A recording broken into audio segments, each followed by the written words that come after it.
everybody. Welcome to Fire Brunch. I hope everyone ate so much food. I also hope that you all know that the first white people to land in America were rapists and tortured a bunch of people and were horrible humans. So it's great to celebrate all of your friends and family. Not great to celebrate those terrible people. But awesome. As many of us know right now, we have either been on Zoom calls with our families for the holiday, or we were with our family because we've been with them the entire pandemic. So we all need lots of alcohol right now. So I am going to be making a Painted Maypole cocktail. I switched back to my white markers because the color ones never showed up on screen the millions of times that I tried to use them. So great. We're also going to be messing around with this. Again, as in a pure bar brunch fashion, I have never made these before, and we're going to see if anything that I do works.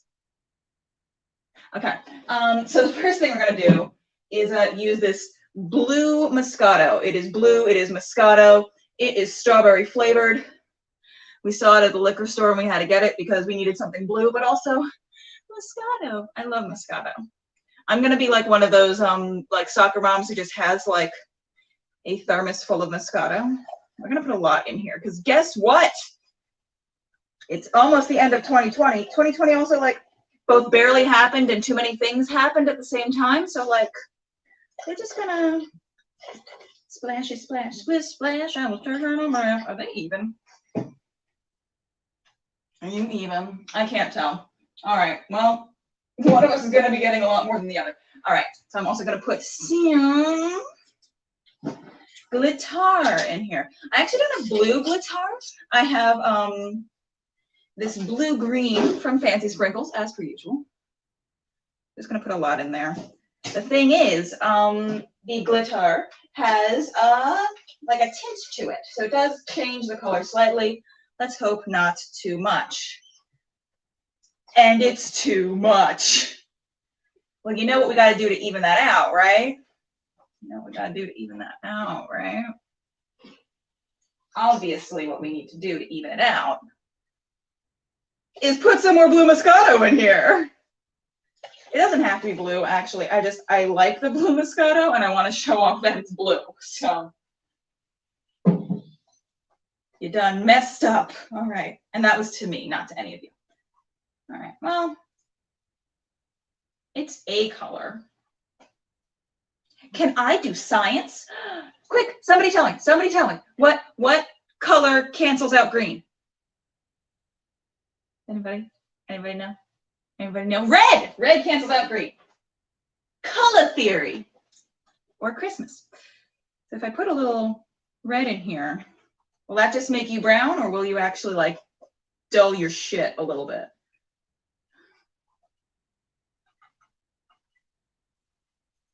It dulled its shit a little bit. Color theory. All right.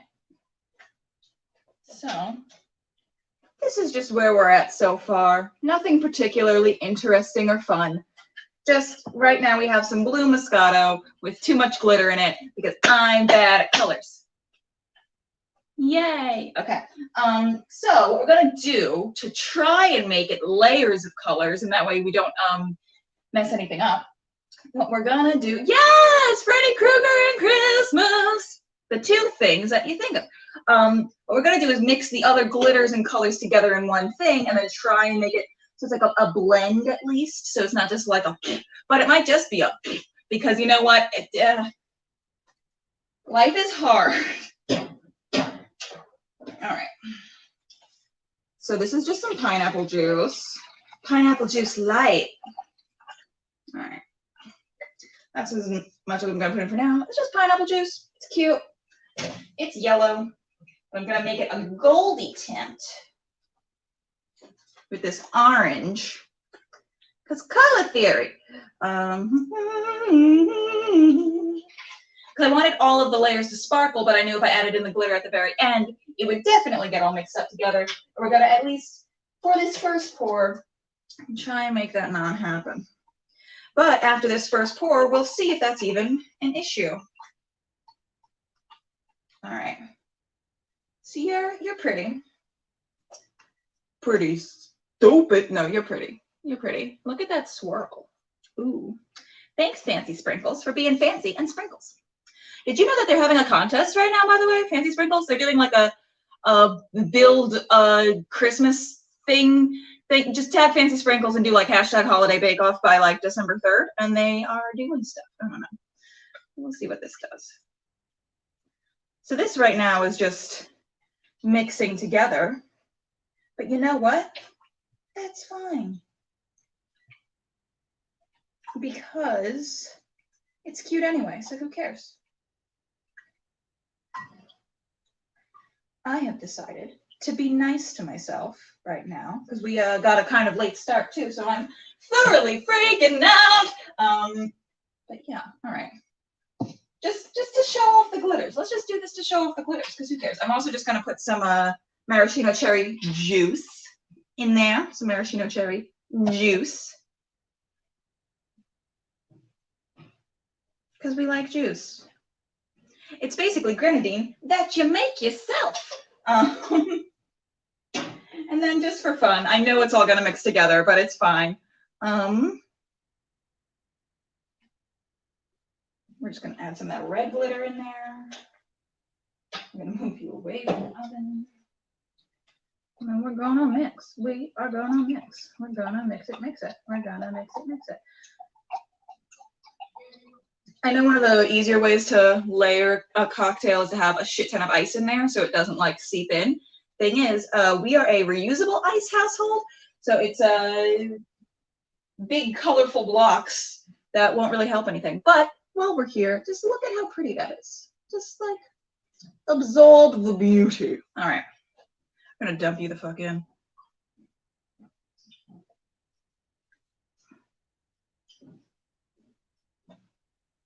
It is kind of separating. Is it in a way that I like? Not particularly. But you know what we're gonna do to lighten it up?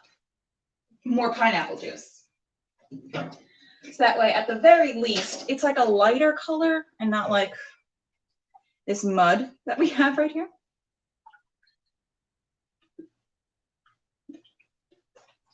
I mean, we love mud. We play in the mud. We're cute in the mud. You know.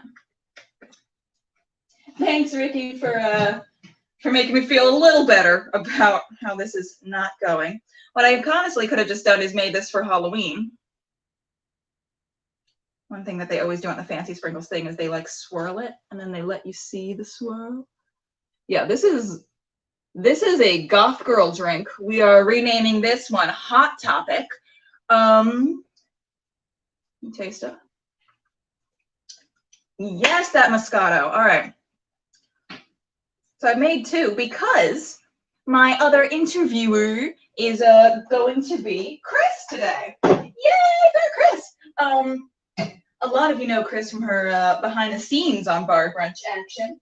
But we're actually going to talk about our company for once, which is interesting. We're going to talk about sour grapes. We're going to talk about hello. Ah. Don't worry, I'm just making eggs. I'm not gonna accidentally aerosol the middle of this and then have us cry and scream. But yeah, I'm just making some eggs so that way we have something to eat. There's one egg left in here.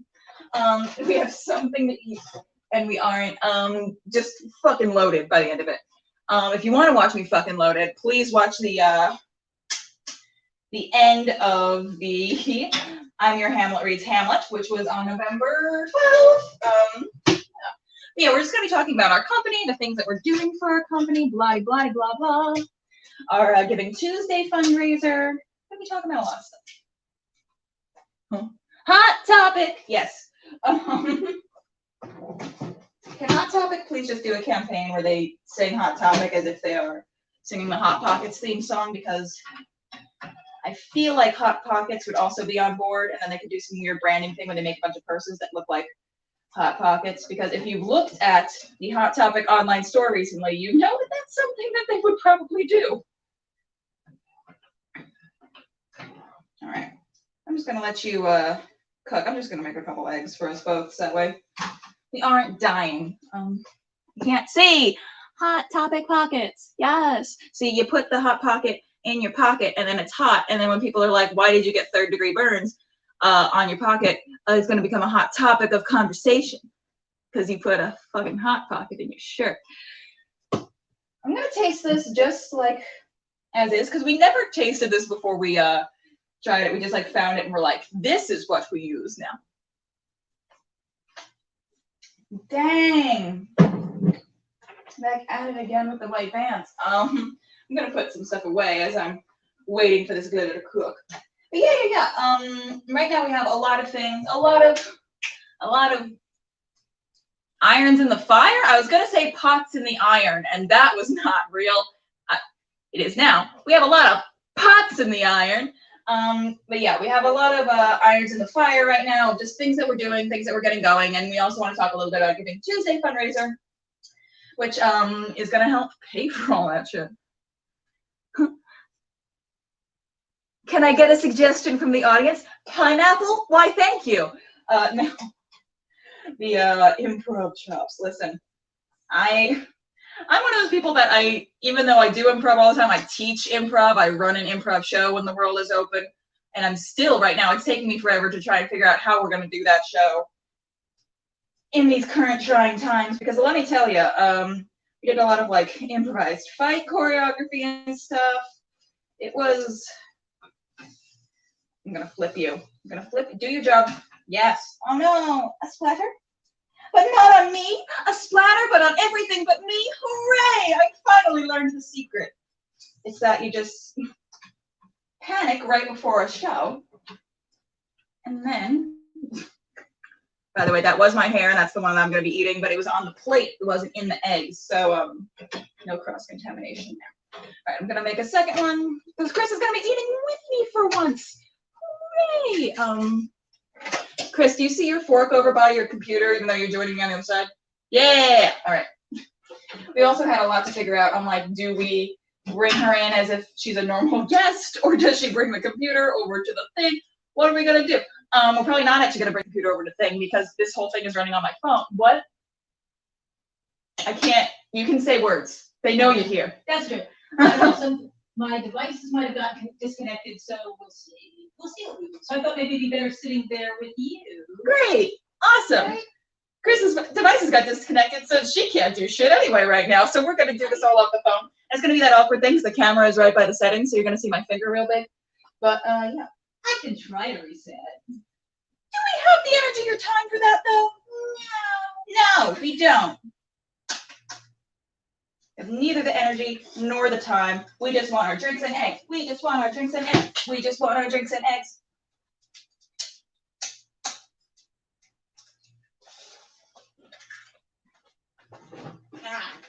Ugh.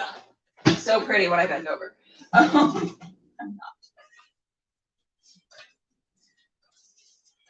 I was going to make a joke that that's why I'm not dating anyone, but we all know the reason why I'm not dating anyone is because I don't like meeting new people on the internet in a dating scenario, because that is how you get murdered. Never been on a dating app except for OkCupid for 3 months back in 2014, and guess what? Don't do it. I mean, do it. If that's your thing, go ahead and do it.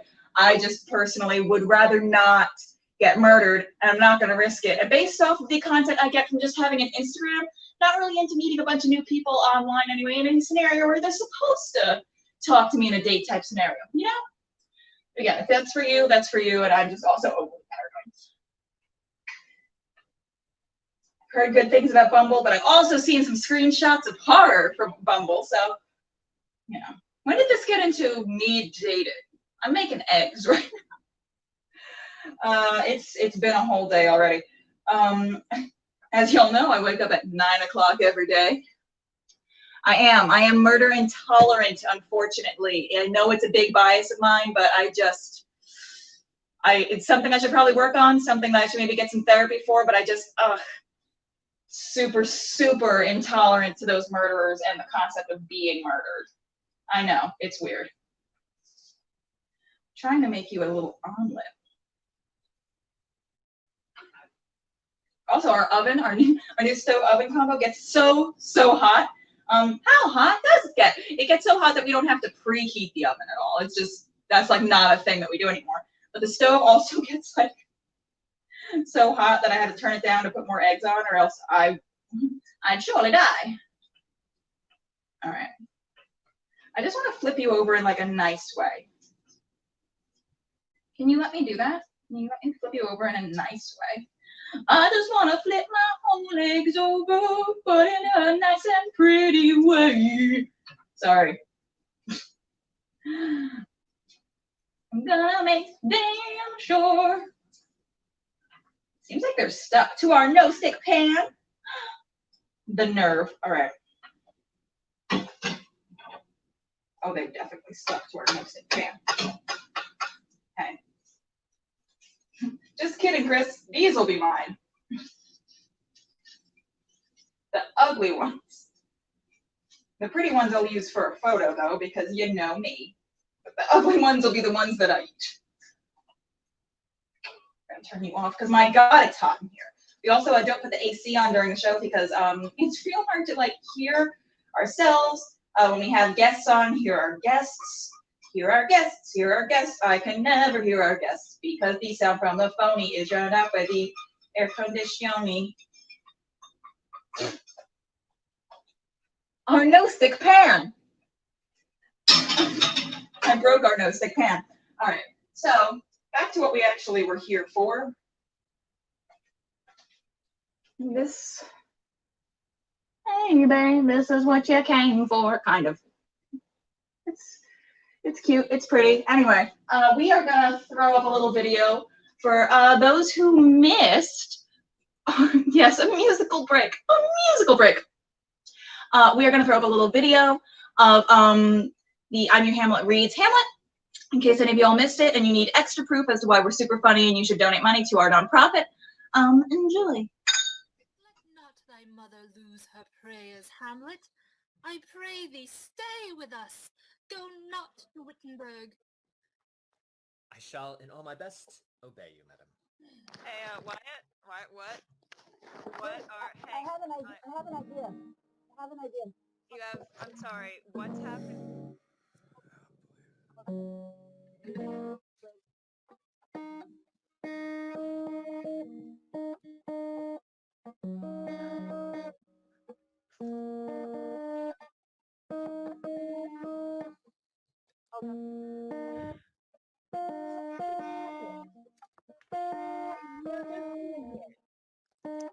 Yeah.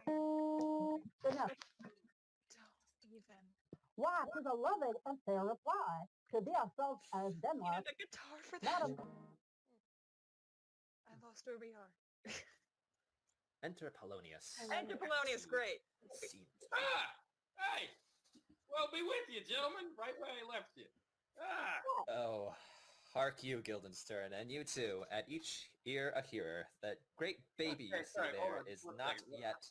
Hudson, could you just, I feel like you're not giving it your all. Can you just like give me some more juice? Cause I'm like, I don't know. I'm getting bored over here, man. I'll take some juice too, please. Yeah.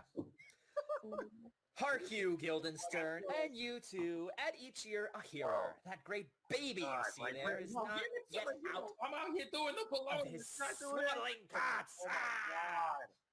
Absolutely. He's the second time come to them, for they say an old man is twice a child. Who you calling? I will prophesy he comes to tell me of the players' market. You say, sir, right, a Monday morning.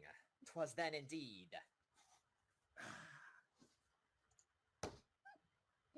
Lines. Whose line is it? What? I mean, It's Polonius. Hey, It's yours, Cliff. I got some news to tell you, buddy. Oh, my lord, I have news to tell you. When Roscius was an actor in Rome... Oh, the actors, they're here. Yeah. You want me to go get them? Buzz, buzz. Okay. Buzz, Okay. Cliff, are you feeling up for the rest of this? You seem not great. Huh? I'm fine. You're fine? I'm good. Are you sure? I think I'm Okay. getting kind of stuck in my character. You're stuck in your character. Trying to pull me out of this. I'm doing good. I think you have had a little bit too much juice. What? Like, Yeah. It's empty. It was just full like 5 seconds ago. I Yeah. know so much. What's going Yeah. on? I just want to say that. I loving your have no performance. control over this cast. It's totally out of hand. I'm not even doing anything. Come on, we're having a good time. Give me the line. Yeah. Give the line to me. Yeah, what was the last line said, everybody? This has Give me been... the line. Come on. Why is everybody getting all mad? I can do this. Buzz buzz. Huh? Buzz, buzz. Oh, now you're gonna be Buzz saying. buzz. Oh, now you're gonna just make fun of me. Buzz buzz. That's not a real line. This is Shakespeare. I have never worked with such unprofessional. Oh, I'm unprofessional. Same. Oh, I'm As someone who's worked with all of you, I have worked with such unprofessional actors before. All of you. All right. Well, Cliff, I do you think it's wanna- perfect that the next line is then came each actor on his ass. You know Because what? I am seeing a bunch of asses. Get somebody. I'm done. I'm You're done. done? Okay. Done. All right. Wow. Okay. And Cliff is done. Okay, everybody. Where are we? Then came each actor on his ass. Buzz buzz. Oh, that ass line. Okay. We got farther. Then came each actor on his ass. Cliff. The hobby horse is forgot. My script literally says dumb show follows. I don't know if anyone else says that, but I did not. Dumb show follows. Love a dumb show. All right. If anyone wants to act out this dumb show. I think that's what we're doing. Shall the Oh, are real we? king and queen Yeah. do the fake king and Yeah, queen? do we want fake king and queen to do a real king and queen? You know what? Everyone just pantomime whatever you want to pantomime, and then Ophelia, when you're done with everything, just start going. Down right now? You 'Cause know I'm what? pretty sure I was Yeah, cast. let's just shut it all down. Great. This is what happens every single time. And I had such cute things, and guess what? I am dead. I am dead right now. I'm dead right now. Because you had such good, fun things in mind, and then we had today where everything went wrong. I broke our non-stick pan somehow. I made us like tremendously late. That was me. Sorry. You know what? Honestly, sometimes things just happen. Things just happen. Actually, all the time things just happen. All the time. We just are better at covering it usually. Now our hot topic, guys. Ooh, I'm trying to. Mm-hmm. Oh, it's really good. Mhm. Looks insane. Looks like a nightmare. I'm gonna post actual like high def photos of it during when this is over on my little break. Just so y'all know how crazy this looks. It does look, the sparkles are great. And I do want to say, now this is a very, very, very throwback to a Second City TV thing where we could show it in 3D. Ooh. Ooh. Kudos to Second City TV. Thanks Second City for that. So anyway, I have never been at Le Table. At the tablet. Have you ever even like eaten at the tablet? It's doubtful that 8 years we've lived it's here. very doubtful that I've ever eaten it. Usually it's covered in stuff, and this show has forced us to not do that. To make it look camera ready, or at least camera ready, easily camera ready. But we do have, as brought up before, our Mr. Salt and Mrs. Pepper, because And other people. paprika, but like throwback paprika, not teenage paprika, and the current Blue's Clues in you. Yeah, so there's that. We didn't light our thing today, and then there's just a wall of me. Wall of Genny.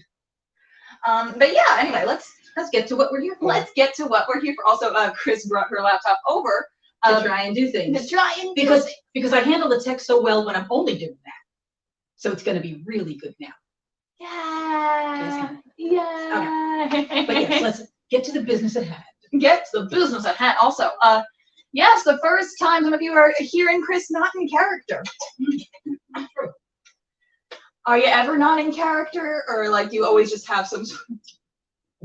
Usually pretty much in character, because as an actor, I don't want anyone to know what I'm really like. My whole life is meant There you to go. put over some other character that is not myself. There you go. So anyway, let's talk about Sour Grapes. Now, Let's do that. how was the filming of I'm Your Hamlet for you? Walk that through me. I'm Your Hamlet, or I'm Your Hamlet, what we just watched? I'm Your Hamlet. Let's start with that. Okay. I'm Your Hamlet was very interesting because, first of all, I do love the script. It's actually one of my favorites that you've ever written, I've got to say. That was the one I kept yelling, publish this! I wrote it in 8 hours with massive food poisoning. Hooray! Obviously, other people use cocaine, you use that. I should just get it again. Okay? Oh, massive diarrhea. Okay. Yes, explosive diarrhea. Okay. So there were certain things we didn't have time. I have a job where I am working a lot, so we really didn't have time to look at the script very much for even on your Hamlet, besides the fact of the one we just saw. So it was kind of we just kind of read that thing, and we were in the same house, so we also had to try and get ourselves far enough away from each other so we wouldn't pick up each other's sound, which was so there was that. So there was technical stuff. Yeah. And then it was really good to do, though. I really enjoyed it. And the only thing was I was very nervous about it because I really didn't know too much of the script. I was kind of I didn't, and I wrote it. Yeah. So I didn't always see what everybody else was doing in reactions to other people, especially to my idiot character, who was called an ass during the course of the thing. So when I watched it later, after you had really gotten it all put together, all slick, it just made me laugh because I was watching everybody else's reactions instead of just worrying about mine. As an actor does, I only worry about mine. I pay no attention to what anybody else is doing. So it was great to watch it that way. And I was even going to say on the thing that one of the reasons that we were late this morning was I was putting together the video of Hamlet reads Hamlet, and I kept stopping and laughing when I was watching it and cutting it. So yeah, that was me. But I loved it. I loved watching what every little person's face was doing in the background because they were all listening to what everybody else was doing and reacting. So the reactions are half of that show, I think. There's also one thing that I kind of insisted everyone do for filming this. Not only did we film it rapidly out of order, I also wrote it rapidly out of order. I wrote all of the two-person scenes first, and then that's how I used it as a roadblock to get from all of the group scenes. But we also filmed basically all of the two-person scenes first.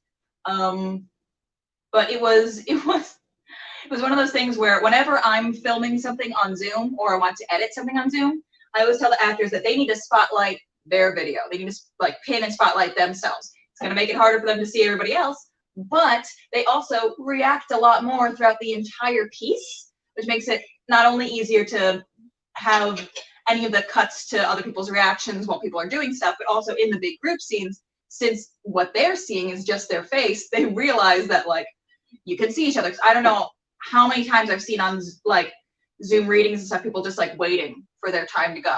And like even on stage, that's a bad thing. But now in a Zoom thing where it's already much harder to get people interested because you don't have the big fancy sets. You don't have usually big fancy costumes except from like the waist stuff. You don't have props. You aren't interacting with each other. You really need people to pay attention to what's happening. So if everyone really acts like they're paying attention to what's happening, even if they actually aren't and they're just looking at themselves, it's a lot better than just like sitting there and waiting in a big square. So yeah, there was that. Also, there was the thing of one actor couldn't be there for the entire filming process and another one had to leave after the first group scene. We filmed all of the group scenes in one day. So that was very difficult in general. There's a lot of editing. There's a lot of editing.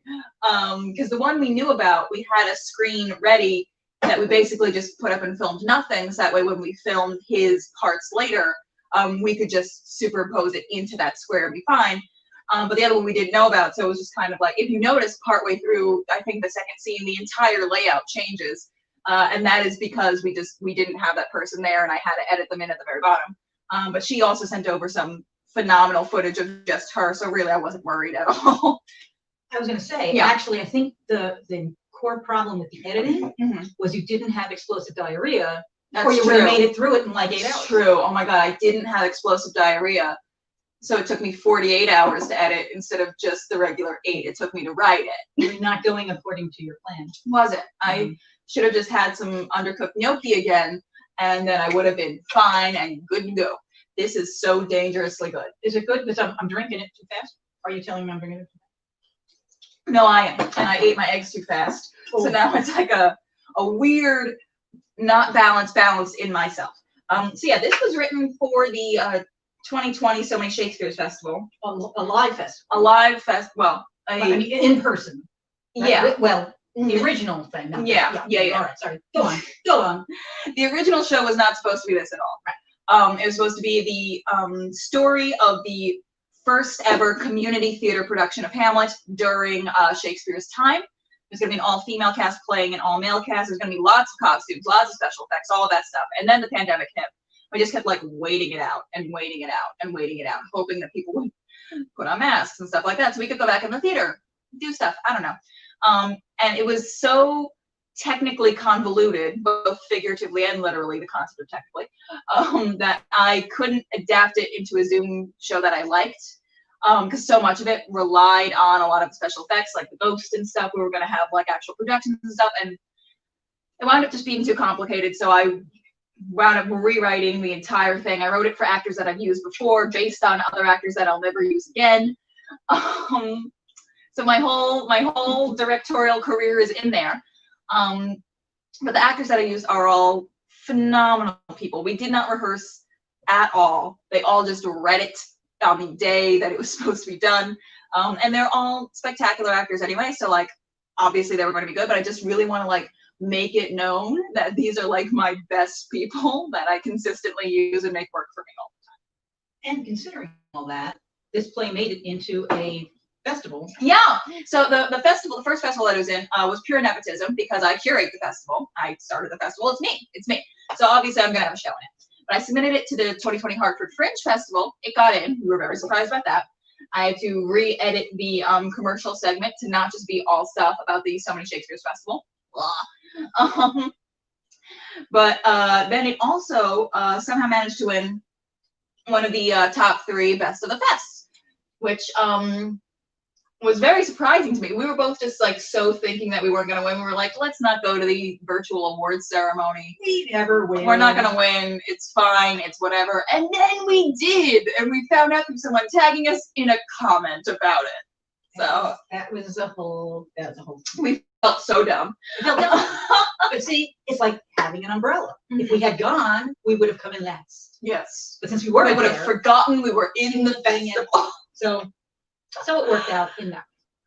Yes. So in the middle of our run at the Hartford Fringe Festival, one thing that we did as a fundraiser show, we do finish each other's sandwiches a lot. We live together. You said sandwiches, which is quite a Freudian slip. Did that not say sandwiches? No, it said sentences. I want more food, y'all. You might have to finish my sandwich right now.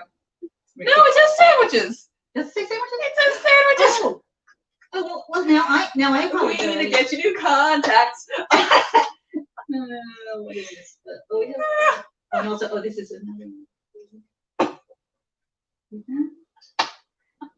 You see how great I am at a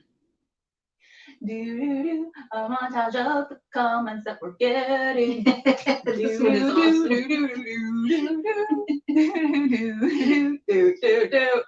Thank you.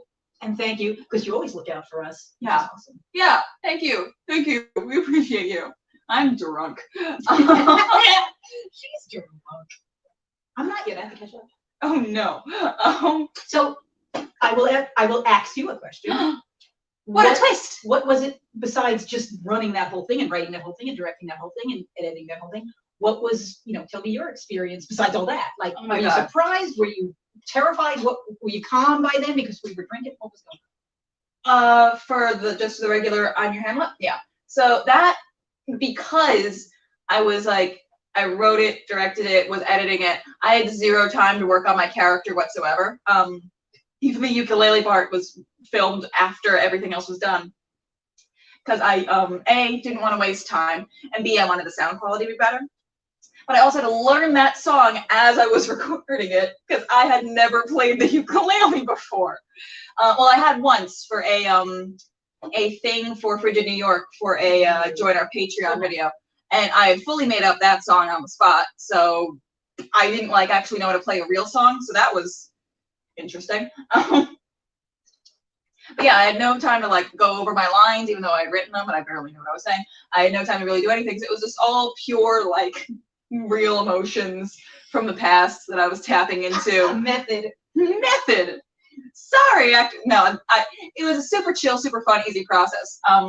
We all really loved working together on it too, which is great. I really loved the in-between talks between each scene of how everyone was just so proud of how it went, even though we were all yelling at each other. But no, there was no actual drama during the actual thing, which was great. And the editing was rough. But also I am one of those people that I shoot for the edit, so I always kind of go in knowing what parts I want to spotlight, what parts I don't, la la la la la. And since I had everyone's close-ups plus a whole grid shot, it was so easy to do. That being said, I had to refilm all of my dialogue, my close-up dialogue, because for some reason, one of the actors at the beginning of the recording screen shared something, and then my Zoom got frozen on that. So I was just a tiny little square in the corner with nothing else around me. So that was horrifying. So then I had to go and redo all of my lines just in case I needed to close up any of them. And some of them I even liked better, so I superimposed them over top of the actual group shot one of me there, and it was 48 hours of editing. I do remember one thing I had to redo. I only had to redo one thing because I had to do Wyatt's ridiculous surfer boy accent. Cowabunga Chet. And the first time I did it with the group, it slowly slid into Southern American by the end. So it was one of those things which maybe would have been funny. It went into a twang. It went into a twang by the end, and I couldn't get it back. And I always have to say in my head, dude, every time before we start, dude. So I had to re-record that one, but that was the only one I think I had to do for that. But yeah, I felt very bad. As I heard myself doing it, I'm like, oh no! I can't get out of it! So there was all of that. But then in the middle of our 2020 Hartford Fringe run, we did a fundraiser show for ourselves because we wanted to pay our actors. Normally, like a lot of those actors are in like our monthly shows and all of that stuff, and normally we give them like a photo shoot a month, plus like they get to perform for real and all of that fun stuff. They get swag, they get all of that. And since we aren't doing monthly shows, let's just fucking pay them. So like one of the first things we did during the pandemic was apply for a bunch of grants to pay our actors who were out of work at the time, which was great. But of course now everyone's applied for those and there's barely any left. So like, so we did a fundraiser show, and it was like $2 a random person has to take a shot, $5 I specifically had to take a shot, $10 and someone had to break out into a fight on screen, and then $20, which no one picked, by the way. You could get a walk-on role in the show because there's a million small parts in the show. No one gave us $20. They'd either give us way more than that, or they would give us $5 and I would have to drink. And we got 2 10s, which was perfect because 2 actors had to leave partway through. So we would just say in the chat, all right, we got another 10 and you have to leave in 5 minutes, go start a fucking fight out there and then bail. And that was very easy and helpful. But it was $350 that we raised, split between the 10 actors in the show. Everyone got 35, which was not bad. That's not bad. That's some groceries or a big delivery order. Of alcohol. So yeah, there was that, and that was really fun. And we actually didn't even make it through the entirety of Hamlet. It's so long though. It's so long. We wouldn't have gotten through it in the 2.5 hours anyway that we like did the show. But also we got even less through it because we were all having too much fun with the hijinks. There were a lot of hijinks. In fact, I realized as I was, kind of putting that video together, I was putting way too many hijinks and way too little Shakespeare. But the hijinks were just so good. The hijinks were the best part. The shenanigans were good too. The shenanigans.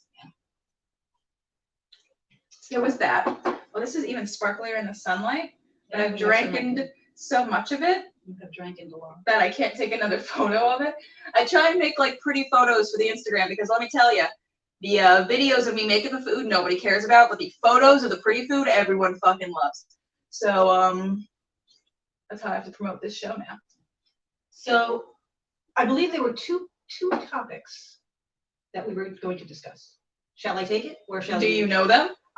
Maybe. Do I know them? Well, the one is the question you always ask. Yeah. What is some nightmare scenario? Oh yeah, that for sure. So I could do that, and then we could go on to your other subject, which is what's coming. The future. The future. The future. Oh, future. The future. God. Sorry. I have so many. So many. You have and I blanked a lot of them out. As you should. And actually, I might tell 2 because I want to tell one real quick. Okay. Which was when this isn't even an on-stage thing. This is an interaction with another actor. There's a very famous at the time actor called Michael Moriarty, who was one of the first guys in Law and Order back 30 years ago, whenever it started. And he was off it at that point, but he was giving acting lessons in New York in his apartment. Mm-hmm. So I went to his apartment, and I was like 19, and I was the most socially awkward person in the world. even more socially awkward than I am now. I was gonna say, and nothing has changed. I was very scared. And I went, and he was a very weird guy. He was like kind of a Zen kind of weird guy. And if you ever watch him talk, he actually talks like that. And I had this real awkward conversation with him, and I was going to go back and have lessons. And I turned around and I backed into his wall, and he had a whole bunch of paintings on his wall. His wife was there too, who was very nice. And they started just falling off the wall, like one by one by one by one. Like a horror movie. Like a cartoon thing or a Three Stooges thing. Yeah. And they said, okay, bye, like, and I left, and I could still hear things falling off the wall, walking down the apartment. No! Which actually leads into my other story, which was an onstage story. I was in a show called Vanities, and in the third act, there's one actor on stage, which is me, and I'm waiting for the other two people to ding dong the bell and come in, but they kept not doing it. And I kept, rearranging the table and rearranging the curtains, and I kept backing away from it, making it look like, oh, I'm going to look at my beauteous table as these people come, and they ding dong the bell, and I slammed right into the wall because I had gone back that far. And the audience actually went, ooh. Ah! So yeah, when the audience goes, ooh, at you, you know it's really bad. See, I thought you were going to talk about the time that in high school, when you were doing South Pacific, that teacher burned your leg with a cigarette. Yes. Because teachers were still smoking on school property back then. That was backstage. Backstage. And he tended to hold it down here. I guess maybe you were not supposed to be right out there in the chorus room with the cigarette. And since he was standing there like that, and I was next to him, he burned my leg, burned through my little, make you look tan tights. And then hated me for the rest of the show because how dare you exist where he was standing? And it caused a lot of drama. It caused more drama that me getting burned on the leg was like nothing. I was like, oh, ow, okay, I got a cigarette burn on my leg. Like you were too socially awkward to care. Yeah, or I was like, notice. I'm not going to say anything about actually being tortured, but he yelled at me later. So because, well, listen, I don't know if that's too sad a story. I was looking for my makeup, which had gotten stolen, and I'm looking for my makeup. This was a great school I went to, and he said, you have to start getting ready. And I said, I'm looking for my makeup. He says, it doesn't matter. You have to start getting ready. He said, I hate this. And he said, you hate me? Get out. And that's my tales of the South Pacific. That's when you make a time machine so that way you can jump back into your body when you were a child and just go, okay. I know, really, because it was a terrible show. I should have just gotten out. But anyway, I digress. So those were a couple of my nightmare things. I know there were many, many others, but those were just a couple of interesting. One of my favorite, not really nightmares, but it was just something that went wrong, and then we were on stage with someone who couldn't improvise. This was during Tempest, and you had this, you were Prospero and I was Miranda, and we had the stick, the magic stick, and it was this super cool thing that's like an actual magician's tool. It's actually over there somewhere. It's over there. Yeah. I'll go get it. You can go get it? I'm gonna go get it. I'll close it enough that we can show how it works, because it's too hard to. We actually had to get other people in the cast to close this thing because we just did not have the physical strength to do it. Here's the stick. Here's the stick. Here comes the stick. Here comes the stick. Okay. So what the thing is actually is a collapsible magic stick, and you go ting, and it opens. And when Prospero is at first threatening Ferdinand, yes, when Prospero I have this all hidden down in my hand. Yeah, all ready to spring, like a magic staff, like this. Ha! Oh, dude, I did it off camera because I had no. Right in my face. Okay, because that's how I did it to everyone. That's how you did it to our Ferdinand, and almost put his eye out. But go on. So I'll do a small one. Okay. Okay. No. Ah.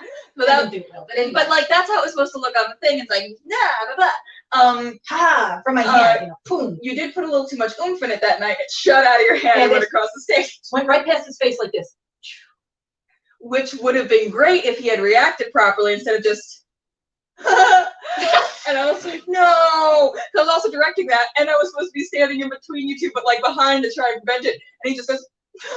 It would have looked like a lightning bolt. It would have looked like a lightning bolt. It would have looked like magic coming to attack you instead of just. And like this guy fancied himself a bit of an improviser too, so it's like it's not like just like, Yeah. And should I point out that he was also the catalyst for Silent but Deadly Mime? Catalyst is a good word. That's not the catalyst. Were you gonna say douchebag? Oh, I was gonna say the inspiration. Inspiration. But catalyst works as well. We had to throw him out of our theater company and like fully ban him from stuff. And then we also made a show to eclipse his career and write his name out of the history books. Because that's what you do. When someone pisses you off, you destroy them with the thing that they love most. Yes. And we were just discussing the other day, and by the way, we do have a question that we have to get to, but we were discussing the other day the saying of another person's success is not my failure, or another person's failure is not my success. We don't understand. Could someone explain that to us? Because we don't understand that concept. I mean, here's the thing. Another person's success is not my failure, but my success is their failure. Well, that's all right. Because that's revenge of success. Right. Because, like, I don't care if other people are doing shit. I don't care at all. But, like, me doing shit without them that's very good, well, that's good. Makes me feel great. But occasionally, if I have an enemy and they're successful, then I feel a little failure, which is a I terrible thing. That successful, because we do have also the Wygant curse that we deal with, where when people are mean to us, they tend to never really work again, or at least not something that much. happens. Yeah, or theater companies that were mean to us, they shut down. It's been very strange that way. Jobs, it's not just jobs worked at terrible and when we left, we always have to leave. We cannot be a catalyst. No. We have to be well gone years later. One of the schools I went to that was terrible just got torn down. I had to be out of there though. That's just the way it works. We have to be uninvolved and like forget all about it. And then somebody tells you, hey, you know what? And you're like, oh, I didn't do it. I did not do it. I am not responsible. Legally, I am not responsible, but I know in my heart that I am, because that's the curse. That's the curse, is when someone is mean or terrible to us. They also get a little ugly, and like not just because we don't like them, like we literally sap the pretty from them, which is why we're both so attractive. But then also they go on to not do a whole lot, or their lives get kind of bad and stuff. And it's like, cheers. So in this lengthened version of, well, we're not at an hour yet, but this lengthened version of this show, we actually got a legit question, which we usually don't. What was the question? Legit question. Yeah. What's it like being mother and daughter and working together like this closely, like all the time? It wasn't that one. I'm expounding. Like working together so much all the time in each other's faces. I'm not leading anywhere on this. But I'll put the real question up. How about that? No, it's fine. It's fine. Because we've been doing it for so long, it's not really weird to me. Kind of like when we moved to New York, it wasn't really weird to me because we've been doing stuff for so long. Because I had been doing acting since I was like 12, and Chris was always there to help with like the costumes and to read lines for people who weren't fucking there and stuff like that. So by the time we were doing that like professionally, it wasn't really weird because that's just how we've always operated. But we did make a decision early on. We had auditions early on, which we don't do very much anymore. We had actual auditions where we had a room and people came in and they did their who am I anyway, am I my resume, they did the whole deal. Yes. But we found out that people seem to, it's the mother and daughter thing. If they knew that was one thing. And even if they didn't, they saw the two of us. They always made a weird decision. They made a weird decision. They would either do everything to her and ignore me because like I'm just the mom there to help, or they do everything to me and not to her because I'm the one in charge and she's just getting the dead ball. Right. So after the first show that we produced here, we decided to stop calling her mom. People don't know unless we tell them. Right. And when people ask us, like, why didn't we tell them? Yeah. That is why. That was that experience. And it happened to us maybe in two auditions or something. Yeah. And it's very weird now because she calls me Chris and in business things. And now actually she tends to call me that because it's just a habit now. It's just a habit now. Yeah. And people don't know what to make of us because they don't know. They ask how we met. They ask where we both live. A lot of people think we're dating. Some people think we're dating. We had a waitress on Valentine's Day because sadly we were together on Valentine's Day. And she like gave us a little thing because we were such like a cute couple, and it was like, oh, okay. People we've worked with have been like, I thought you both were power lesbians, and it's like, well, I mean, we still could be. We're just not together. Yeah. So there was that, and then other people. It just comes out funny. And there was one time somebody asked you like, so how'd you meet Chris? And she said like, I fell out of her, which was classy. Learn from the best. Classy. But I remember the domino effect that happened at my job at Frigid, where Emily, she had been working there for a few months, and she was like, so how do you know Chris? Because you work together so well with Chris. And I'm like, well, she's my mom. And Emily was like, I had no idea. So then I went like a few hours later, and I was talking to Debbie. I was like, yeah, Emily had no idea that Chris was my mom. And Debbie was like, I had no idea. And this happened to like 3 more people throughout the night. And I was like, okay. I feel bad because it's not, in the beginning, we were like kind of trying to lead strangers off that, you know. Right. But we don't really like the people we know. It's like we're leading them astray. We don't. Yeah, we're not like, hiding it. We're not like hiding it because we're like ashamed or anything. Or like you'll be weird because we didn't give weird. Yeah. But it just, now it sort of doesn't come up because she calls me Chris, and we things we show up at places at different times. We have different places. last names. We Like, have it's different just- last names. Yeah. But to the real question though, what is it like working as a mother and daughter duo? On 3, 1, 2, 3, hell. Sucks. Sucks hard, what I was gonna say. Yeah. So obviously, No, it's not that bad. no, it really isn't. And one of the things we found is we each have things that are help more. Like I do a little more with costumes, but she can do costumes if she has to. Right. She does almost all the writing, but I've tweaked things. And Yeah. our first script we actually wrote, second script we Yeah. wrote together. So I'll go in and I can tweak things and change Right, things yeah. a little, but she does almost all the writing. I do almost all the costumes. Right. The initial ideas for the shows, sometimes we work on together. Yeah. Sometimes she just comes up to it in a bout of some sort of evil flu. So it's weird because in most cases, we both can edit video kind of. So it's like we can both do what the other one does, but almost not as well. Right. So we can back the other one up, but we each kind of take a piece. Yeah. You know, like real people who work together, as it should be. As opposed to like the people you work with in college who let you do the whole project or things like that. Yes, the people who make you do the whole project and like last minute too, so they just throw everything on you and you're like, oh, I didn't know I was supposed to be doing all of this as well. Or the people who bulldoze you and won't let you do anything. And actually, I didn't know I was Wyatt. Oh, that was funny because someone in our cast didn't until slightly through. Gildenster? Dory. Yes. Gildenster. Yeah. She didn't realize until about halfway maybe through that. Yeah, I was having a tech problem and I didn't even get to see any of this happen. But then while I was editing, I actually saw this take while I was having internet connection issues and Dory going, oh my God, Chris, I didn't even know that was you.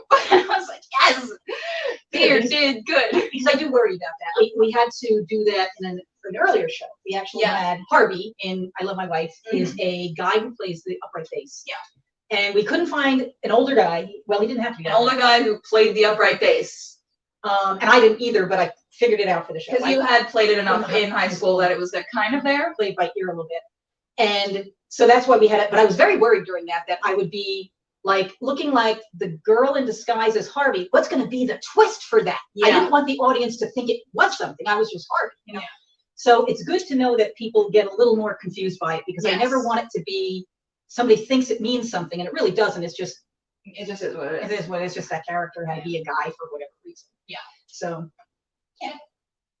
that's what we did. So I guess I've been 3 times because it was Harvey, Wyatt, and Wyatt. I've used the Yes. Yeah, you used the beard that many times. times. Yeah. That being said, there was the time that you were all of the dead bodies in CSI Mayberry, and then also the dead body in the show that I did with McKylan like last year. Yeah. So that's I was just gonna say I remember it being the dead body at McKylan's because I actually had a line. You had a as line. the dead body. That's why we needed the dead body. The dead body had a line at the end. But in the other one, I forgot. I totally forgot about CSI Mayberry because I was thinking of the other characters. Because I was one of those people who played all the characters. Yeah. But I was dead body in that too, and I was a male. So yeah, I get to do that a lot. It's fun, honestly. Yeah, it is. We're both very vain, very like hyper feminine assholes in our normal lives. So when we're on stage and we get to play dudes, we're like, yes, this is awesome. Yes. Oh, your own mother didn't even know you were Wyatt. Huh. And you think she would, but Mama, don't you know me? See, I'm a dramatic actor too. If you didn't know, We're both very good at drama. we're good at drama. Hey, we need to get blinds.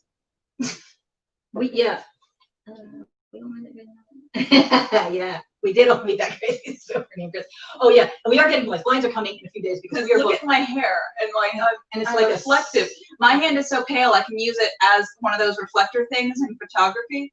Like without, look at the screen. Without, Yeah, with, it's beautiful. Yeah, without, you're like with. if you put your hand, you're like a ghost. I'm a flashlight. I reflect light. I am so pale. So we did our one thing, which is we did our audience question, what it's like to work together. Sucks, hell.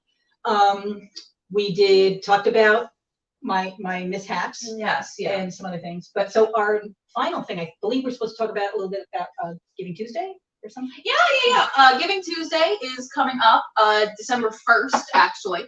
But this fundraiser is already running and it is going through the end of December. And we are trying to raise money for two things. One, business expenses, because we have Zoom and StreamYard subscriptions. We have editing and photo editing software. We buy a bunch of food and alcohol for bar brunch just to use on screen. So we have a lot of expenses for that.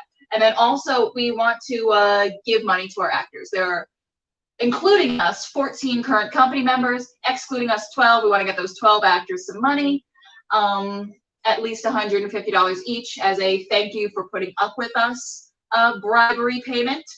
Please don't leave. Please don't leave. It's going to be that. So that is currently up. Do you have the link ready to go? Yeah, so we have a link to donate. We are a nonprofit, so that is tax deductible.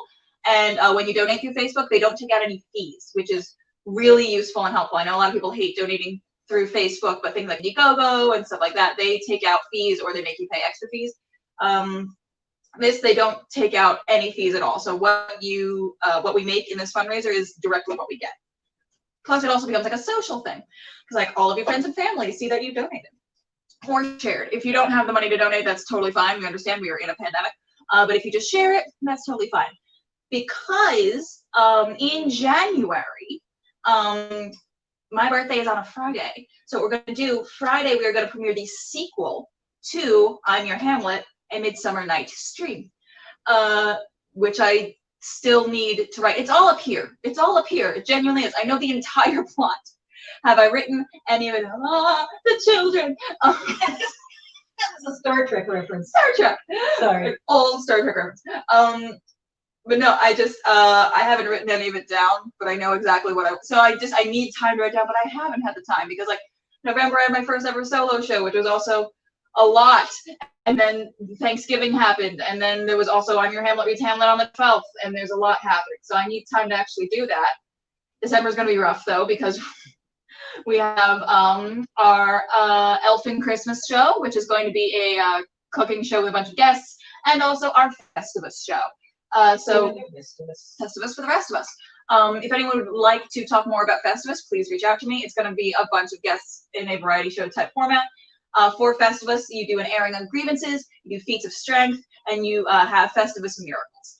If you would like to submit any of that or submit ideas to do any of that live, please talk to us. We want you. Because we don't want to just be the airing of our grievances, even though we have a lot. They are legion. We have a lot. But we want other people's grievances as well. Yeah.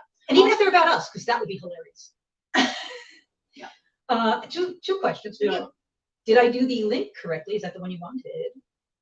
Can you see it? Is that the one you meant? No, the one in the private Here's chat. the one in the private chat. What happened? It's not there. Oh, because you got out and got back in.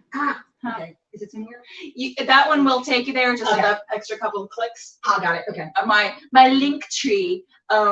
It's the first link in my link tree. I did have one that was directly to, but I got back in several times, I believe. Thing number 2. Yeah. For when we're ending. Yeah. I'm going to try to do this all from this computer where I usually have my airplane thing here. So I'm going to try and do this. You can do that right now, and we'll just talk shop at the end. I will try it just now. Let's see. Roll credits, maybe. I'm gonna try. Oh, and next week. What do we have next week? Put up the next week banner. Ooh, next week banner. Hold on. Banner. Next week we have. We have The Show Must Go online. A lot of you have either been in them or have seen them. They did all of Shakespeare's shows in online formats, like starting at the beginning of the pandemic through like a couple of weeks ago. They are phenomenal. They are beasts. They do everything, and they're going to come on the show and talk about that entire process. Because some of those shows, I mean, some of them you've seen, you know, but there's some of those shows that I mean, oh my gosh. Yeah, and they fucking killed it. It So was crazy to watch. Crazy to watch. Yeah. Yeah, but thank me for coming on the show. Thank me for being it. Yes. But yeah. We also, by the way, still haven't gotten any monologues yet. We are 3 seconds away from going on Cameo and buying some monologues for this closing monologue segment. Because again, I wake up at 9 a.m. every single day to get ready for this show, and I don't want to do a monologue. Yeah, because we wanted to get the guy, because on Cameo, one of the cheapest guys is one of our favorite actors, the guy who's kind of like Ray Romano and talks like that, but he's not Ray Romano. Yeah. And it's like, wow, like $20. Let's get that guy because he'd be awesome. Yeah. Or Peppermint from iCarly. Yeah. We like him too. Yeah. There's a lot of great people on Cameo. It's a rabbit hole. If you go there, because they have samples of each of their things, you will be in there for hours looking at them. It's craziness. Yeah. Anyway, let's roll these credits. Let's try this. I'm gonna have to do it in a weird way, I believe. You want to just put the computer up here and I'll figure it out? Okay. Because the thing is, if you do share screen, if you do the full PowerPoint before you do share screen, you won't see share screen. So you have to do share screen and then do it. Does that make any sense? No. It's down the bottom.